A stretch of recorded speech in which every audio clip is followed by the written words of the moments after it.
Provide कर दिया है इससे जस्ट पहली वाली वीडियो में। आप लोग ज़रूर उस वीडियो को देखिए और उसके बाद इस वीडियो को देखिए।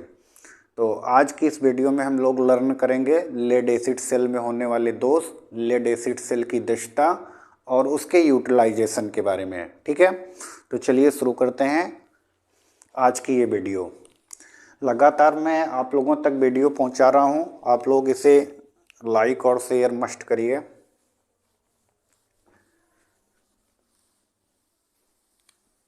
ओके,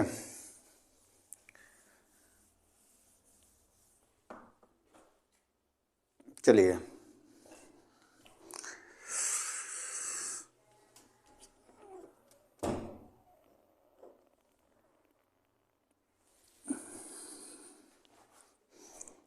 तो हम लोग लर्न करेंगे लेड एसिड सेल के दोष।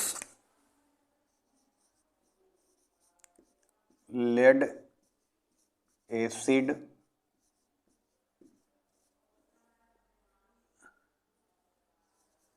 सेल के दोष।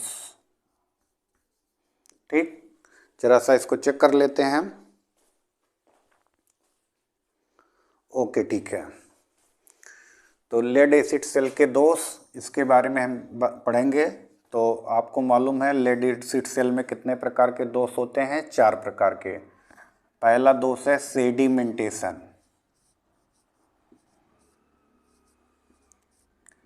सेडिमेंटेशन। दूसरा दोष है कोरोजन।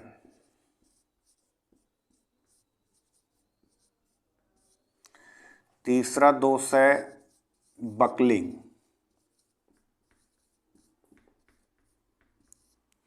और चौथा दोष है सल्फेशन।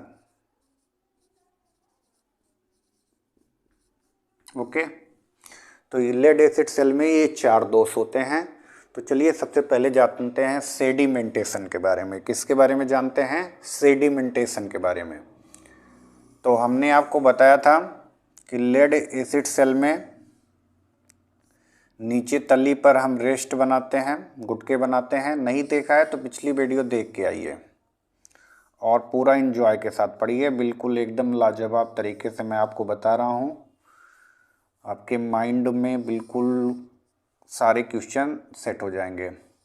और हमने बताया था कि भैया जो पानी डालेंगे सेल के थोड़ा ऊपर, इलेक्ट्रोलाइट का जो लेवल होगा वो प्लेटों के थोड़ा ऊपर रखेंगे। ठीक, ओके। इलेक्ट्रोलाइट का जो लेवल होगा वो थोड़ा सा क्या रखेंगे? थोड़ा ऊपर रखेंगे, प्लेटों के थोड़ा ऊपर रहेगा। कभी कभी लंबे समय तक कार्य करने के बाद ऐसा होता है कि प्लेटों में जो लुगदी फिल की गई थी Pb3O4, Pb3O4 का जो लुगदी फिल की गई थी, जो सक्रिय पदार्थ था Pb3O4, इसका थोड़ा थोड़ा पार्ट निकल के नीचे तली में क्या होता है? जमा होने लगता है। नीचे तली में क्या होने लगता है? जमा होने लगता है। और जब प्लेटों पर पानी का लेवल यानी इलेक्ट्रोलाइट का लेवल क्या हो जाता है? पानी लगातार हाइड्रोजन गैस के रूप में निकलता रहता है। लेड एसिड सेल में जो गैस बनती है वो कौन सी होती है? हाइड्रोजन गैस, जिसके कारण लगातार पानी का वाष्पीकरण होता रहता है और पानी का लेवल क्या हो जाता है? डाउन हो जाता है। कभी कभी वो प्लेटों के नीचे चला जाता है। इसलिए आपको सलाह दी जाती है कि लेड एसिड सेल में समय समय पर आसुत जल का प्रयोग करते रहिए, ताकि प्लेटें पूरी तरीके से पानी में डूबी रहें और उनमें सेडिमेंटेशन दोष होने ना पाए। तो अगर प्लेटों के नीचे पानी चला जाएगा तो ऊपर की प्लेटें क्या हो जाएंगी? सूखी हो जाएंगी। और जब प्लेटें ऊपर की सूखी हो जाएंगी तो यहाँ की जो लुगदी है वो भुरभुरा कर भैया धीरे धीरे नीचे तली में बढ़ने लगेगी। और जब ये नीचे तली में बढ़ने लगेगी तो प्लेटों को टच कर देगी। सारी प्लेटें एक दूसरे के संपर्क में आ जाएंगी, प्लेटें हो जाएंगी शार्ट। प्लेटें क्या हो जाएंगी? शार्ट हो जाएंगी। तो प्लेटों की जो लुगदी है उसका कुछ अंश निकलकर नीचे तली में जमा होने लगता है, जिसके कारण प्लेटों के शॉर्ट सर्किट होने की संभावना बढ़ जाती है। इसी दोष को कहते हैं सेडिमेंटेशन। ओके, इस दोष का निवारण करेंगे। तो निवारण करना है भैया समय समय पर आसुत जल का प्रयोग। समय समय पर आसुत जल का प्रयोग करिए। ताकि प्लेटें पूरी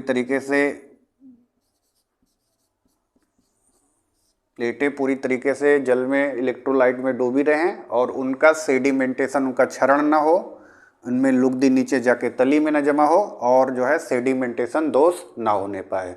ठीक, तो सेडिमेंटेशन से बचने के लिए उनमें समय समय पर आसुत जल का प्रयोग करना है, अन्यथा ये प्लेट ऊपर सूखी हो जाएगी और उसमें लुगदी का अंश आके नीचे जमा होगा, जिससे प्लेटें शार्ट होंगी और सेडिमेंटेशन दोष हो जाएगा। ठीक, तो सेडिमेंटेशन के निवारण के लिए आपको करना है समय समय पर भैया आसुत जल का प्रयोग करिए। उसके बाद दूसरा दोष है कोरोजन। कोरोजन आपने देखा होगा लेड एसिड सेल में उसके टर्मिनल पर कुछ नीले भूरे रंग की क्या बन जाती है, यहाँ पे नीले हरे रंग की जो है कि कुचालक परत बन जाती है, कुचालक परत। ठीक, और इसको सामान्य भाषा में कहते हैं भैया कार्बन लग गया है। क्या लग गया है? कार्बन लग गया है। क्या कहते हैं लोग? कार्बन लग गया है।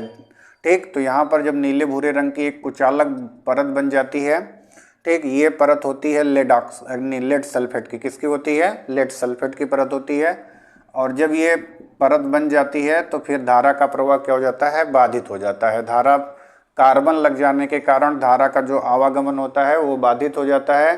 सेल पर्याप्त धारा नहीं देता अथवा धारा देना ही बंद कर देता है। इसी दोष को कहते हैं कोरोजन, यानी प्लेटों पर जंग लग जाना, टर्मिनल पर जंग लग जाना। इसको निवारण इसका करेंगे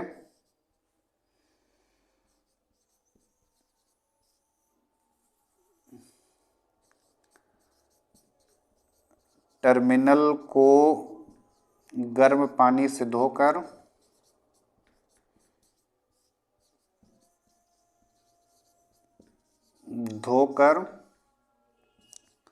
उस पर ग्रीस करें। ठीक, तो टर्मिनल पर कोरोजन या कार्बन न लगने पाए, इसके लिए ज़रूरी है कि टर्मिनल को गर्म पानी से धो दीजिए और उस पर क्या करिए? ग्रीस लगा दीजिए। बकलिंग, तीसरे दोष पर पढ़ते हैं। तीसरा दोष क्या है? बकलिंग का है कि उच्च धारा के कारण जो है प्लेटों का ऐंठ जाना, तिरछा हो जाना। कभी कभी आपने अपने मोबाइल को देखा होगा कि बैटरी फूल जाती है और मोबाइल में पीछे कवर ढक्कन बंद नहीं हो पाता, तो ऐसे दोष को कहते हैं बकलिंग, यानी प्लेटें जो है टेढ़ी हो जाती हैं। इनका कारण है उच्च दर पर चार्ज होना, यानी हम सेल को अधिक धारा पर चार्ज कर रहे हैं या उच्च दर पर डिस्चार्ज कर रहे हैं। उच्च दर पर डिस्चार्ज कर रहे हैं, तो इसके कारण सेल की प्लेटें क्या हो जाती हैं? ऐंठ जाती हैं। तो इससे बचना है तो भैया चार्जिंग रेट जो रखना है एम्पियर हावर क्षमता का 1/10 भाग। ठीक, एम्पियर हावर जितनी क्षमता है उसकी 1/10 भाग चार्जिंग धारा होनी चाहिए। चार्जिंग धारा का मान कितना होना चाहिए? एम्पियर हावर क्षमता का 1/10 भाग से ज़्यादा नहीं होना चाहिए। अगर इससे ज़्यादा धारा देंगे तो प्लेटें ऐंठ जाएंगी और बकलिंग दोष हो जाएगा। बकलिंग में प्लेटें ऐंठ कर एक दूसरे को टच कर जाती हैं और वह शार्ट हो जाती हैं। और डिस्चार्जिंग धारा का मान होगा, डिस्चार्जिंग धारा वो होगी 25 एम्पियर से कम। ठीक, तो डिस्चार्जिंग धारा का मान कितना होगा? 25 एम्पियर से कम। यदि सेल को उसकी एम्पियर हावर क्षमता के 1/10वें भाग धारा पर चार्ज करेंगे और 25 एम्पियर से कम धारा पर डिस्चार्ज करेंगे तो सेल में बकलिंग दोष होने की संभावना बिल्कुल नगण्य रहेगी, बहुत ही कम रहेगी। सल्फेशन, चलिए लास्ट दोष पर हम लोग चर्चा करते हैं। तो भैया लेड एसिड सेल की विशेषता है कि इसको सप्ताह में एक बार चार्ज और डिस्चार्ज अवश्य करना है। सप्ताह में एक बार चार्ज, अगर सल्फेशन से बचना है तो सप्ताह में एक बार चार्ज और डिस्चार्ज अवश्य करें। चार्ज एवं डिस्चार्ज अवश्य करें। अगर नहीं करेंगे तो प्लेटें हो जाएंगी कठोर, नहीं करेंगे तो प्लेटें क्या हो जाएंगी, प्लेटें कठोर हो जाएंगी और फिर चार्ज होंगी नहीं। प्लेटें क्या हो जाएंगी, कठोर हो जाएंगी और फिर चार्ज होंगी नहीं, चार्ज करने में प्रॉब्लम आएगी। फिर आपको जब चार्ज करना होगा तो ट्रिकल चार्जिंग विधि का उपयोग करना पड़ जाएगा। ट्रिकल चार्जिंग, इसके बारे में हम लोग चार्जिंग विधि में चर्चा करेंगे। ट्रिकल चार्जिंग विधि का उपयोग करना होगा, ठीक। इसके लिए हमें किसका उपयोग करना होगा, ट्रिकल चार्जिंग। तो यदि लेड एसिड सेल को एक सप्ताह में चार्ज या डिस्चार्ज नहीं करेंगे तो उसकी प्लेटें कठोर हो जाएंगी और फिर हमको सेल को चार्ज करने के लिए किसका उपयोग करना होगा, ट्रिकल चार्जिंग विधि का उपयोग करना होगा, ठीक। यानी बहुत सूक्ष्म धारा पर 2 से 3% धारा, चार्जिंग धारा का मान इसमें बहुत कम होता है, केवल 2 से 3% ही होता है। इस विधि से चार्ज करने में बैटरी को काफ़ी समय लग जाता है। तो सल्फेशन ना होने पाए इसके लिए ज़रूरी है सेल को सप्ताह में एक बार चार्ज और डिस्चार्ज करें। अगर नहीं करेंगे तो उसकी प्लेटें कठोर हो जाएंगी जिससे सेल को चार्ज करना मुश्किल हो जाएगा। इसी दोष को हम लोग क्या कहते हैं, सल्फेशन कहते हैं। सल्फेशन युक्त बैटरी को चार्ज करने के लिए ट्रिकल चार्जिंग विधि का उपयोग किया जाता है। तो ये 4 दोष हैं लेड एसिड सेल के और उनके निवारण कैसे हैं इसलिए हमने आपको बता दिया है, ठीक। अब चलिए हम लोग देखते हैं लेड एसिड सेल की क्षमता, दक्षता और यूज।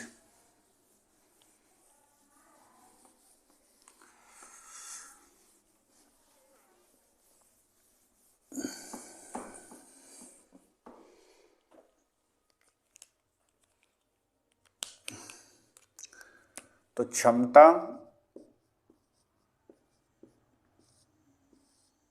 क्षमता यानी कैपेसिटी,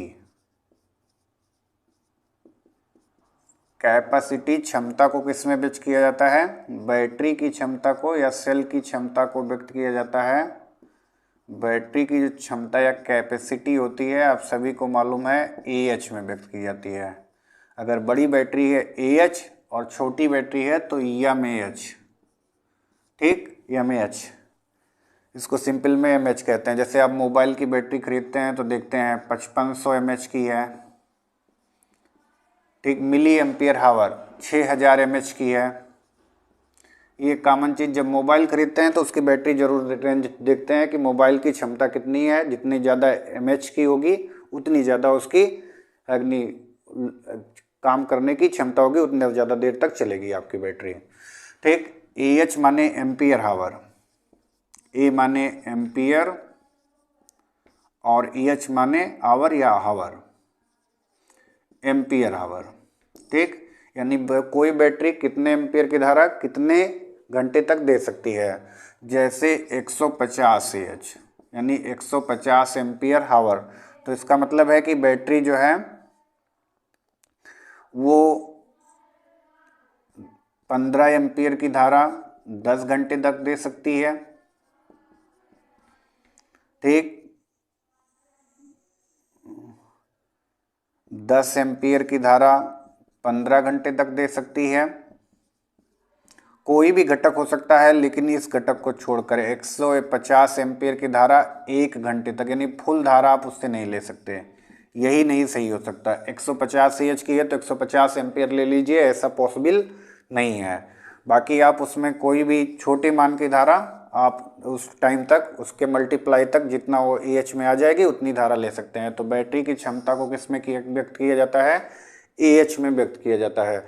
लेड एसिड बैटरी की जो क्षमता होती है सर्वाधिक होती है। जितने भी सेल हैं उनमें सबसे ज़्यादा क्षमता किसकी होती है, लेड एसिड बैटरी की होती है। इसलिए सबसे ज़्यादा चलन में यही बैटरी है, ठीक। सबसे ज़्यादा क्षमता होने के कारण, सबसे ज़्यादा लोड कैपेसिटी होने के कारण सबसे ज़्यादा यही बैटरी चलन में होती है। इन्वर्टर पर आप देखते हैं यही बैटरी लगी होती है। बड़ी गाड़ियों को स्टार्ट करने के लिए यही बैटरी लगी होती है। ट्रेन में जो है पावर सप्लाई के लिए यही बैटरी लगी होती है, ओके। अब हम इसकी दक्षता को देखते हैं।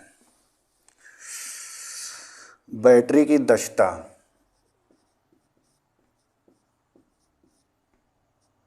बैटरी की दक्षता। बैटरी की दक्षता को हम दो प्रकार से व्यक्त करते हैं, एक है एम्पियर हावर दक्षता,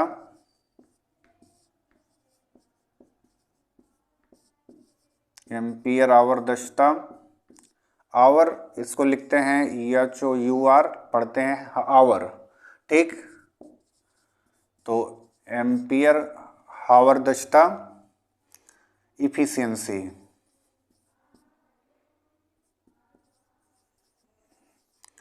इफिशियंसी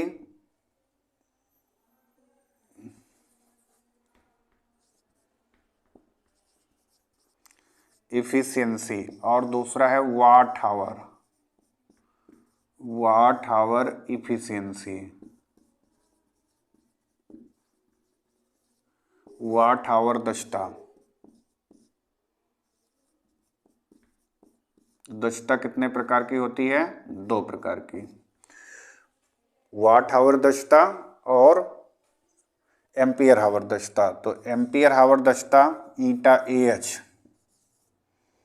AH, एम्पियर हावर दक्षता बराबर होती है डिस्चार्जिंग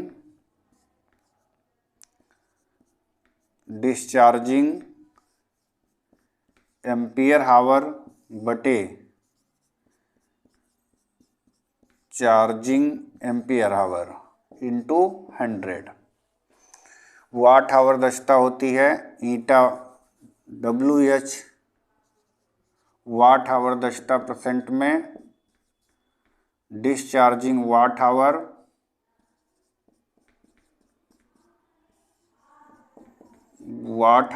अपान चार्जिंग वाट हावर, ठीक। तो इस सूत्र का उपयोग करके आप जो है बैटरी की दक्षता को निकाल सकते हैं। लेड एसिड सेल के लिए, लेड एसिड सेल की जो एम्पियर हावर दक्षता होती है वो होती है 90 से 95%, ठीक। और जो इसकी वाट हावर दक्षता होती है वो होती है भैया 85 से 90%, ठीक। तो लेड एसिड सेल की एम्पियर हावर दक्षता 90 से 95% है और इसकी वाट हावर दक्षता है 85 से 90%, यानी वाट हावर दक्षता जो है एम्पियर हावर दक्षता से कम होती है। लेड एसिड सेल का उपयोग भैया इसका बैकअप बैटरी के रूप में, बैकअप बैटरी के रूप में आप इसका उपयोग करते हैं। इन्वर्टर के रूप में आप इसका उपयोग करते हैं, इन्वर्टर बैटरी के रूप में, ठीक। ट्रेन में इसका उपयोग किया जाता है, ट्रेन में इसका उपयोग किया जाता है, ट्रक वगैरह बड़ी गाड़ियों में भी इस प्रकार की बैटरी का बहुत ही ज़्यादा चलन है क्योंकि इसकी एम्पियर हावर दक्षता बहुत ही ज़्यादा है, ठीक। ये हमें ज़्यादा देर तक धारा प्रदान करने में सक्षम है। तो ये था लेड एसिड बैटरी के संबंध में महत्वपूर्ण डाटा।